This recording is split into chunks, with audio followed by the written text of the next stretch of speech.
So I didn't intend on making a video like this today, but as you can see, I'm in a short sleeve t-shirt. The weather as of recently has been absolutely crazy. Like today it's gotta be close to 60 degrees outside, and it is New Year's Eve. Normally around here, around that time, it is freezing. So I thought it's time to get the car out, take it for a spin. The roads are a little wet, it's been raining, but it's no big deal. I'm gonna go grab the car, and we have to talk about some of the issues that the Dodge Challenger is having and what I plan on doing with it before the next driving season.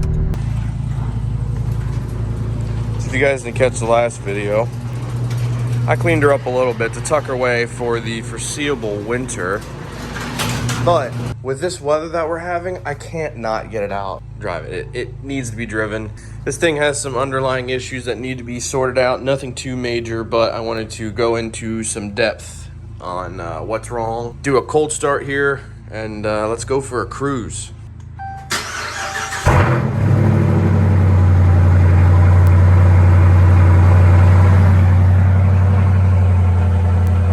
Man, she's sounding good.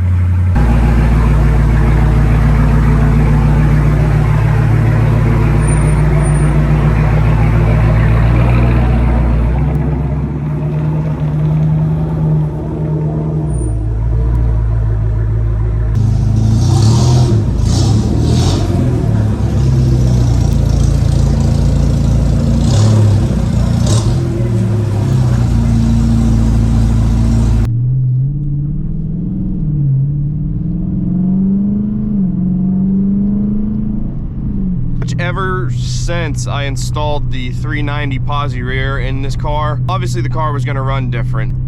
It's not necessary to change a tune around the gears with the newer vehicles, but not saying you shouldn't. After installing these gears, I contacted my tuner, Johan from Diablo Sport, and it's nothing that he can change in the tune. It's something I have to change within my handheld tuner, the i3 tuner itself. And I searched and searched and searched for the way to change the, and I couldn't find it within the tune that he had sent me. I did, however, find out that I have to pretty much start over with the 93 octane tune, change it on there, and then start data logging pretty much fresh. At the moment, the tune on it, it's not undrivable, but it's just not in working condition as it should be. Now I just need to start over and perfect the tune for the new gears, and it should be up and running like it was factory.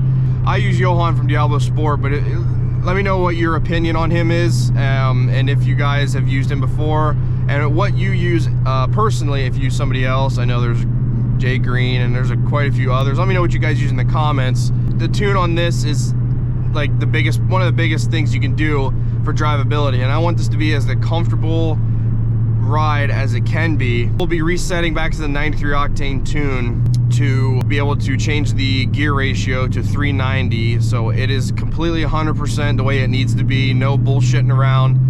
I want this car to be as drivable and as a nice of a ride as it can be.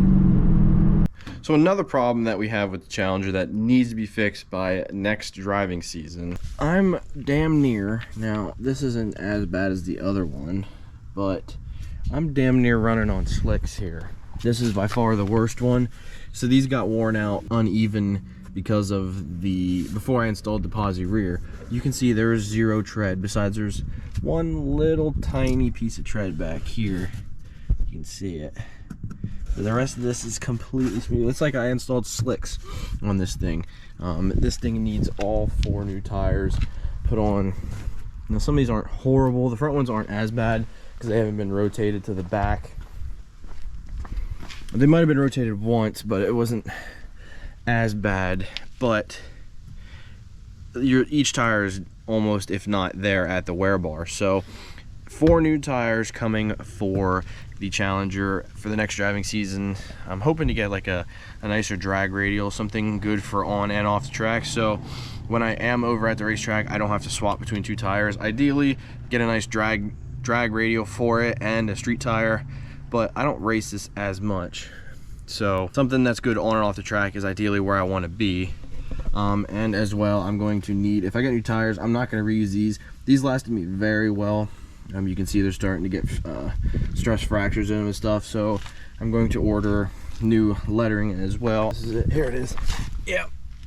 You can see she's a little loose. So a new set of tires is a 100% must, along with the tuning for the car for next driving season, and it just adds to the list of more things that need done with this car by the next driving season. I also want to clean up the engine bay for the next show season. You can see it's a little dusty. I want to get this thing prepared. This air filter is absolutely filthy as well. That needs cleaned.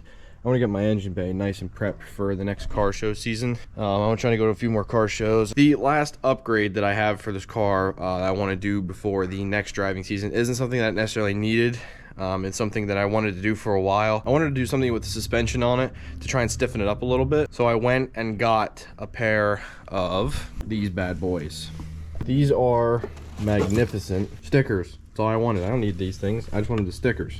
These things here are the Eibach Sportline suspension springs. Now they're a lowering spring, and I'm looking to, main thing was me looking to stiffen up my suspension a little bit, which is exactly what they'll do. But another thing they're going to do is take away this super ugly wheel gap. I am not really worried about scraping much because I don't drive this into places where I'm normally going to scrape. It's like a 1.9 drop in the front and a 2-inch in the back.